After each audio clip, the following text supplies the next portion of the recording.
시편 34편 찾으신 후에 봉독합니다. 시편 34편입니다.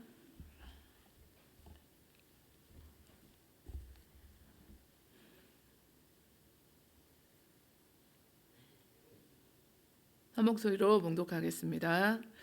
내가 야훼를 항상 송축하며 내 입술로 항상 주를 찬양하리이다. 내 영혼이 야훼를 자랑하리니 공고한 자들이 이를 듣고 기뻐하리로다. 나와 함께 야훼를 광대하시다 하며 함께 그의 이름을 높이세. 내가 야훼께 간구하매 내게 응답하시고 내 모든 두려움에서 나를 건지셨도다. 그들이 주를 앙망하고 광채를 내었으니 그들의 얼굴은 부끄럽지 아니하리로다. 이 공고한 자가 부르짖음에 야훼께서 들으시고 그의 모든 환난에서 구원하셨도다. 야훼의 천사가 주를 경외하는 자를 둘러 진치고 그들을 건지시는도다. 너희는 야훼의 선하심을 맛보아 알지어다. 그에게 피하는 자는 복이 있도다. 너희 성도들아 야훼를 경외하라. 그를 경외하는 자에게는 부족함이 없도다. 젊은 사자는 궁핍하여 줄일지라도 야훼를 찾는 자는 모든 좋은 것에 부족함이 없으리로다. 너희 자녀들아 와서 내 말을 들으라. 내가 야훼를 경외하는 법을 너희에게 가르치리로다. 생명을 사모하고 연수를 사랑하여 복받기를 원하는 사람이 누구뇨? 내 혀를 악에서 금하며 내 입술을 거짓말에서 금할지어다. 악을 버리고 선을 행하며 화평을 찾아 따를지어다. 야훼의 눈은 의인을 향하시고 그의 귀는 그들의 부르짖음에 기울이시는도다. 야훼의 얼굴은 악을 행하는 자를 향하사 그들의 자취를 땅에서 끊으려 하시는도다. 의인이 부르짖음에 야훼께서 들으시고 그들의 모든 환난에서 건지셨도다. 야훼는 마음이 상한 자를 가까이 하시고 중심으로 통회하는 자를 구원하시는도다. 의인은 고난이 많으나 야훼께서 그의 모든 고난에서 건지시는도다. 그의 모든 뼈를 보호하시며 그 중에서 하나도 꺾이지 아니하도다. 악이 악인을 죽일 것이라. 의인을 미워하는 자는 벌을 받으리로다. 야훼께서 그의 종들의 영혼을 속량하시나니 그에게 피하는 자는 다 벌을 받지 아니하리로다. 아멘. 시편 34편 표제는 다윗이 아비멜렉 앞에서 미친 채 하다가 쫓겨나서 지은 시로 되어 있습니다. 아비멜렉은 블레셋 왕의 호칭인데요. 블레셋 왕 아기스를 일컫고 있습니다. 이 배경이 되는 사무엘상 21장을 보면은 이 상황을 자세히 알 수 있습니다. 사울을 피해서 도망치던 다윗은 가드왕 아기스에게 피신하게 되었습니다. 블레셋 왕 아기스에게 피신했을 때 아기스의 신하들이 이제 다윗을 알아보게 되었는데요. 다윗이 사울보다 더 칭송했던 자가 아닙니까? 이스라엘 사람들이 다윗을 찬양했던 노래까지 기억하고 있었는데요. 사울이 죽인 자는 천천히요 다윗은 만만히로다. 이제 자신의 신분이 탄로나게 되었고 다윗은 미친 척을 하게 됩니다. 대문짝에 그적거리며 침을 수염에 흘렸다고 그때 다윗의 처지를 기록하고 있습니다. 그 가운데서 그 위기를 모면하고 생명의 그 위험 가운데 건짐을 받게 됩니다. 구원을 받게 되는데요. 그 모든 상황 가운데 구원해 주신 그 하나님의 은혜를 소리 높여 찬양하고 그 감격으로 오늘 하나님께 감사와 찬양을 드리고 있습니다. 자신의 그 경험을 체험하며 하나님 만났던 일들을 간증하고 있는데 하나님을 경외하도록 저희들을 고면하고 있습니다. 너희 성도들아 야훼를 경외하라 말씀이 있는데요. 하나님을 두려워하라는 것이 아니라 하나님을 존귀히 여기고 하나님 한 분 우리가 섬길 때 그 말씀에 또 순종하며 살아가라는 그런 의미가 되겠습니다. 하나님 한 분을 경외하는 그 모든 사람들에게 먼저 하나님께 찬양 드릴 것을 권면합니다. 내가 야훼를 항상 송축하며 내 입술로 항상 주를 찬양하리이다. 그래서 항상 항상 이렇게 두 번을 강조하고 있는데요. 시간적으로 항상 이라는 의미도 되지만 그 가운데는 모든 일들 속에서 모든 상황 속에서 어떤 경우에도 하나님을 송축하며 하나님의 인자하심을 찬양하리라 이런 고백이 됩니다. 일평생 하나님 한 분을 찬양하겠다고 고백하고 있습니다. 그런데 우리가 다 아는 것처럼 그 다윗의 삶이 늘 그렇게 형통하고 편안하고 그렇지가 못했습니다. 사무엘을 통해서 다윗에게 이스라엘의 왕이 될 것이라고 하셨지만 오히려 상황은 점점 어려워졌고 날마다 생명의 위협을 받고 쫓겨다니고 도망다니는 그 고난 가운데 있어야 했습니다. 그러니까 하루도 이렇게 발 뻗고 이게 편안히 누울 수 없는 그런 상황이었는데요. 토요일 날 구역 예배를 이렇게 같이 들으시면서 구역 식구들 이렇게 말씀을 나누다 보니까 이렇게 옮겨 다니는 게 참 힘들다. 이사 다니는 게 힘드시잖아요.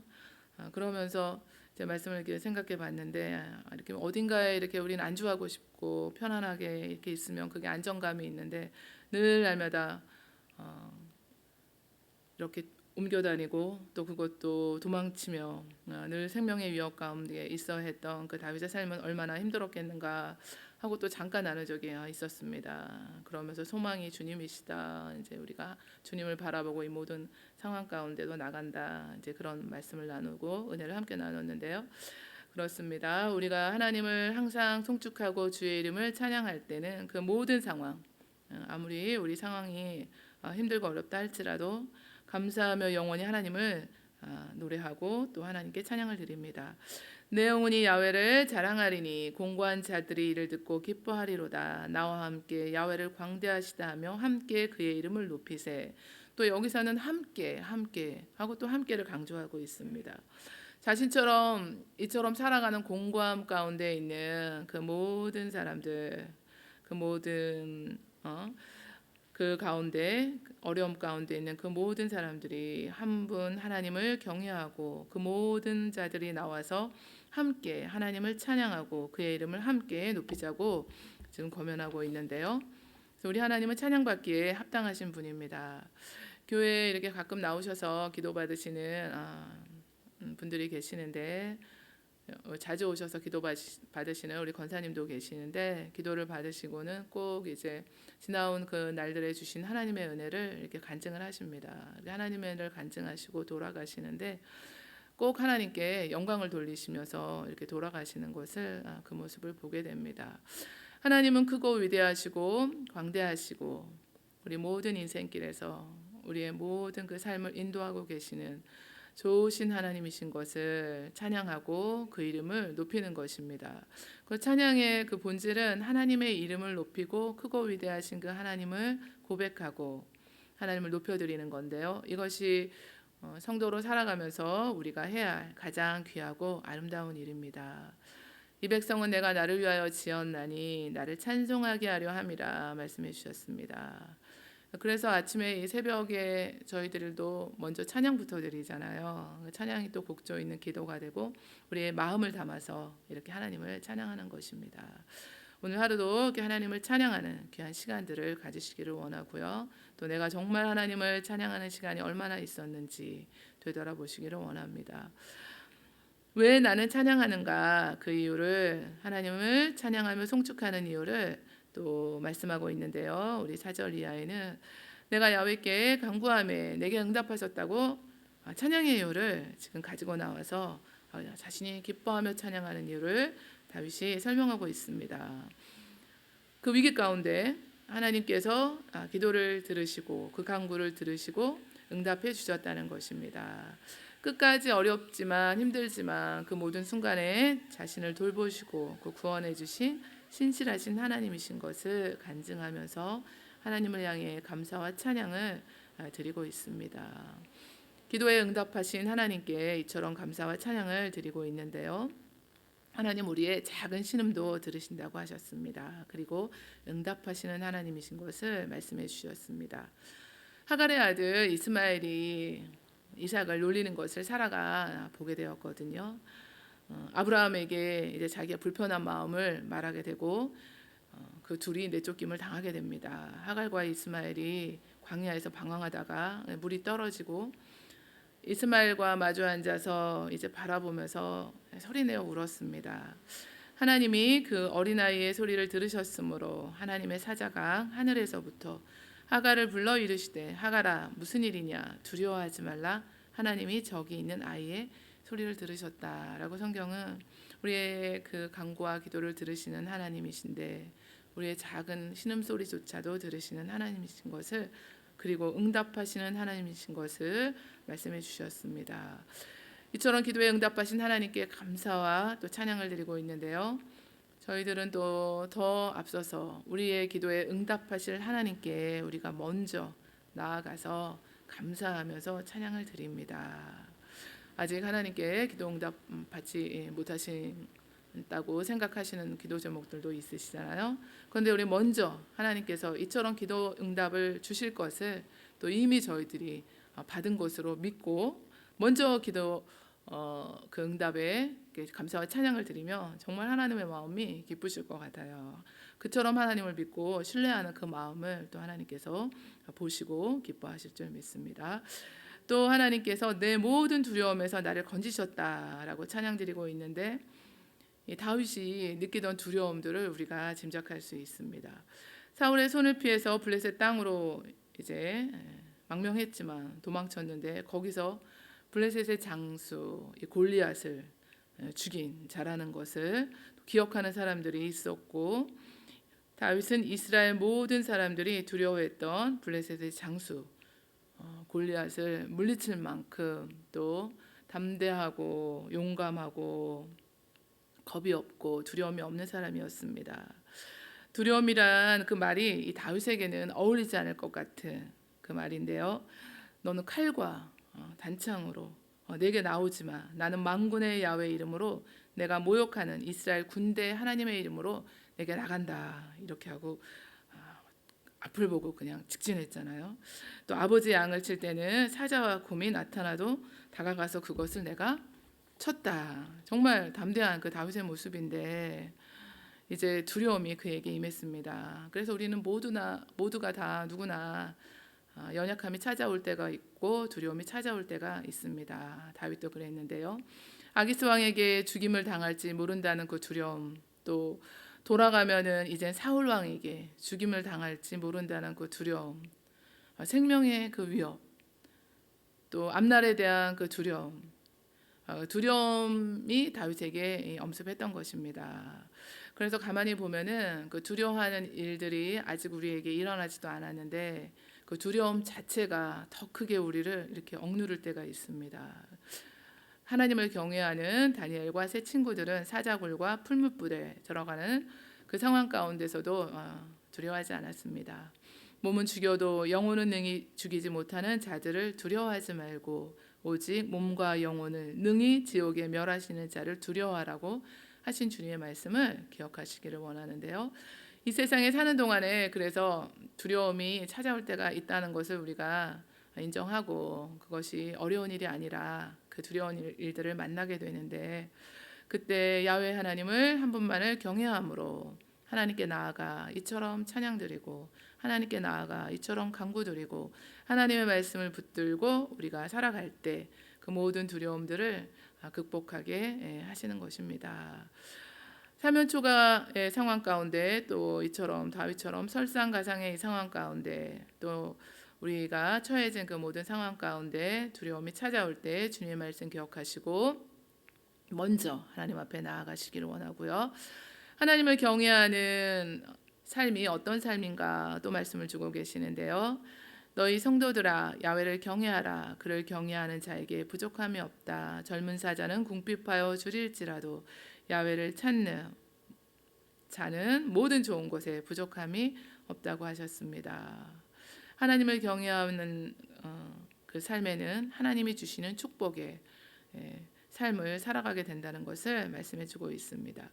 늙은 사자는 먹이를 얻지 못하는 일들이 간혹 또 생길 것 같은데요. 그러나 젊은 사자들은 먹이를 구하고 자급자족할 수가 있습니다. 짐승의 왕이라고도 불리는 이 젊은 사자들이 먹이를 구하지 못해서 굶주린다는 것은 상상조차 할 수 없는 일인데요. 역설적으로 하나님을 찾는 자들은 어떤 환경 가운데서도 결코 줄이지 않고 풍족한 삶을 누리게 된다는 의미가 되겠습니다. 하나님을 전적으로 믿고 하나님 한 분만을 또 의지할 때, 하나님의 선하심을 또 신뢰할 때, 하나님을 경외하는 자들이 이 땅에서의 그 삶도 하나님께서 우리에게 필요한 것을 아시기 때문에 채워주시고, 또 영적인 면에서도 하나님의 풍성한 은혜를 주시는데 우리의 심령에 만족함을 주시고 평안함을 누리게 하시고 우리 마음이 부요하게 됩니다. 주님 주시는 부요함을 누리게 됩니다. 이때 우리가 딱 그 기억나시는 또 말씀이 있으시잖아요. 시편 23편 1절에는 야훼는 나의 목자시니 내게 부족함이 없으리로다 말씀해 주셨습니다.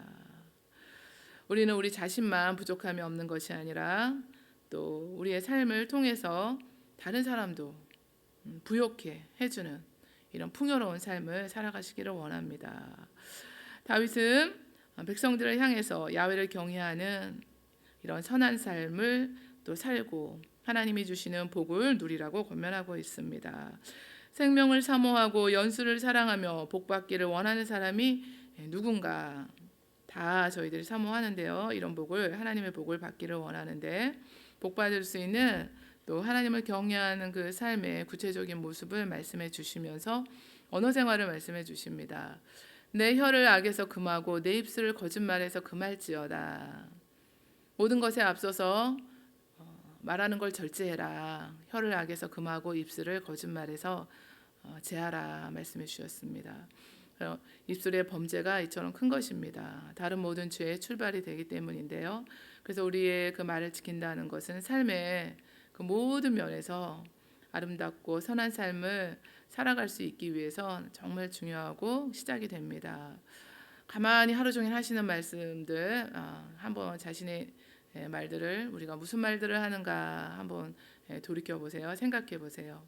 악하고 교만한 말은 없는지, 또 남을 무시하고 또 멸시하는 말은 없는지, 때와 장소도 분별 못하면서 함부로 말하는 건 없는지, 조급한 마음으로 말을 먼저 내뱉는 건 없는지, 정말 무슨 말을 하든지 참되고 합당한 말을 하면서 살아가는 것이 하나님을 경외하는 삶이라고 말씀을 주고 있습니다. 한 입에서 찬송과 저주가 나오는도다. 내 형제들아 이것이 마땅하지 아니하니라 라고 말씀을 해주셨는데요. 하나님께 복 받기를 원하고 하나님께서 복 주시기를 구하면서 우리의 그 말들은 어떤 말들을 쏟아내고 있는가를 먼저 점검하시고 오늘 하루도 우리의 입술을 지켜 입술로 범죄하는 일들을 제하시기를 원합니다. 악을 버리고 선을 행하며 화평을 찾아 따를지어다 라고 말씀을 주시는데요. 주님이 말씀하신 하나님의 사랑과 이웃 사랑과도 연관이 있습니다. 하나님의 관계 가운데 우리가 하나님과의 관계를 보면서 악은 모양이라도 버리고 선을 행하고 또 이웃과의 관계에 있어서는 화평을 도모하라. 이것이 하나님을 경외하는 삶을 사는 것이다 말씀해 주셨습니다. 모든 사람으로 더불어 화평함과 거룩함을 따르라. 이것이 없이는 아무도 주를 보지 못하리라 말씀해 주셔서 저도 이제 이 말씀을 늘 제 책상 옆에다 붙여놓은 적이 있었어요. 모든 사람과 더불어 화평하라고 하셨다. 화평을 화목케 하는 자가 되어야 되겠다. 왜냐하면 예수님이 우리의 화평이시라고 하셨습니다. 그는 우리의 화평이신지라 둘로 하나를 만드사 원수된 것고 중간에 막힌 담을 자기 육체로 하셨다고 하셨습니다. 우리와 하나님 사이에서 모든 것을 다 죄를 제하여 주시고 화평케 하시고 우리로 또 화목케 하시는 그 직분을 주셨습니다. 그러려면 이제 자신이 또 죽어져야 되겠죠. 우리의 자아가 또 다 내려져야 이런 삶을 살아가실 수 있는데요. 하나님을 또 경외함으로 하나님이 말씀하시는 그 화목케 하는 화평케 하는 자로 오늘 하루도 살아가시기를 원하고요. 오늘 하나님이 주신 이 생명의 말씀을 통해서 너희 성도들아 우리들에게 주시는 말씀인데 야훼를 경외하라. 그 경외하는 삶을 말씀해 주시면서 하나님 한 분을 존귀히 여기고 그 말씀 오늘 주신 말씀 순종하며 살아갈 때 함께 하나님을 찬양하고 그의 이름을 함께 높이고 우리의 입술로 죄를 범하지 말고 악은 어떤 모양이라도 버리면서 선을 행하고 화목해 하는 자가 되어 살아갈 때 야훼는 나의 목자시니 내게 모든 것이 부족함이 없다고 고백하게 되는 저와 여러분들의 삶이 되게 하실 줄 믿습니다. 이러한 신앙의 고백이 있기를 원하고요. 하나님 한 분만을 경외하는 삶을 살아갈 수 있도록 오늘 하루도 우리 주님의 성령을 의지하면서 성령 하나님께 우리 모든 것을 맡기고 믿고 의지합니다.